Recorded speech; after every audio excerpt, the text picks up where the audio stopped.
Aloha class. Today we're going to be talking about accounting for foreign currency transactions. And so I think probably all of us have had experience with a foreign currency, whether it's traveling abroad or leaving home and coming to the United States and, exchanging money. However, we've had these encounters with foreign currency transactions.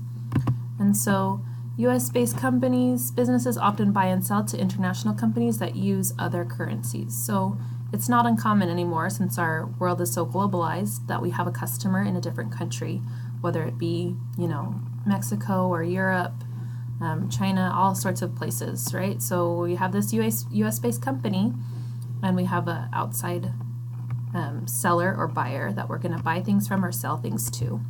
And so if we're selling it over here, or if we're buying it, I guess that's the depiction. When buying and selling, there are two currency options. So easy, less risky option, we're the stubborn ones, we're not going to use your currency. We're going to stay in the United States. Or a more risky option, we could denominate our receivables or payables in a foreign currency, right? If we denominate them in a foreign currency, that leaves us exposed to foreign exchange risk. And that's the risk that the rate will change, and so our receivables or our payables will not be the same as what we recorded on our initial date, especially if there's time between when we enter into the contract and when we receive the money. And in this class, we could enter into the contract, have a year-end close, which we will need to update the fair value of this receivable or payable, and then we'll finally settle, which will also update the value, and then finally get the foreign currency, and then we'll exchange that for US dollars. And so those are the two options. The less easy, all receivables from and payables to foreign companies will be denominated in US dollars. We do not have to deal with foreign currency fluctuation risk and related accounting, right? So this is kind of going back to Accounting 201. We have a receivable and sales revenue, and then when we finally settle, we'll debit the cash and credit the receivable. Easy, because it's all denominated in US dollars. Not so easy, all the receivables from payables to foreign companies will be denominated in foreign currency, and on all transaction documents, right? So everything, the purchase order or the receipt is going to be in foreign currency. Receivables and payables will be converted into US dollars as of the transaction date, any reporting date, so that would be like year end, and then the settlement date for any foreign exchange gains or losses that will hit the income statement. So we are worried about that year end. In our class, we're going to have a lot of problems that have a year end that you will need to update the foreign exchange gain or loss. And then, of course, we're exposed to risk with fluctuations.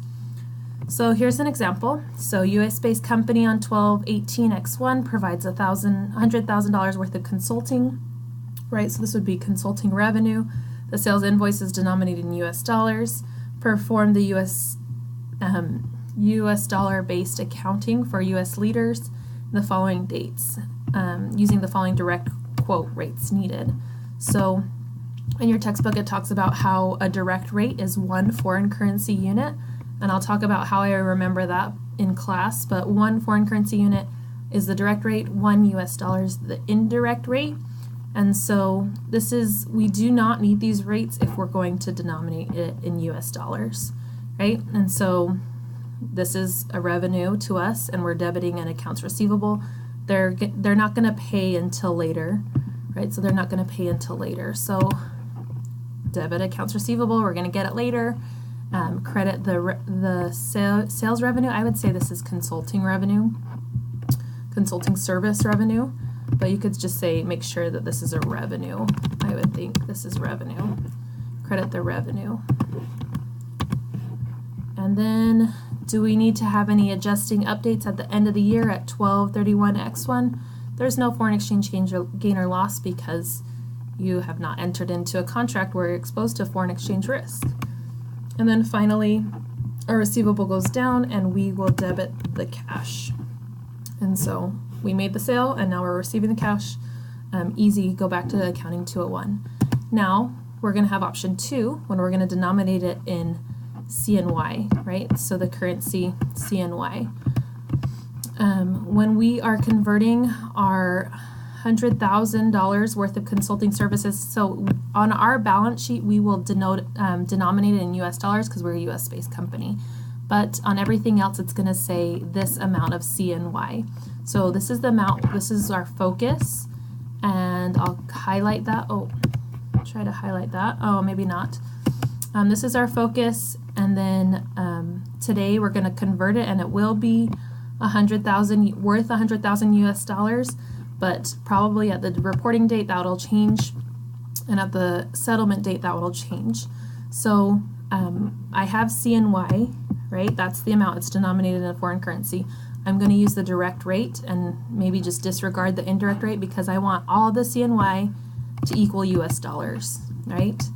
From 606,060.61 CNY, one of those will take me to 0.165 US dollars. And we could check that math, right? Are they actually giving me 100,000 US dollars? Times it by this direct rate on the date of sale, 0.165, and it does look like they're going to give me 100,000 US dollars. So that's looking fine, but we will record it as accounts receivable denominated in CNY, so that's just a side note. It's still on our books and it still needs to be in US dollars. 100,000 and 100,000 here. So let's go back to those rates, and I'll continue on with this problem just for time. I'll continue on with this problem in the next video.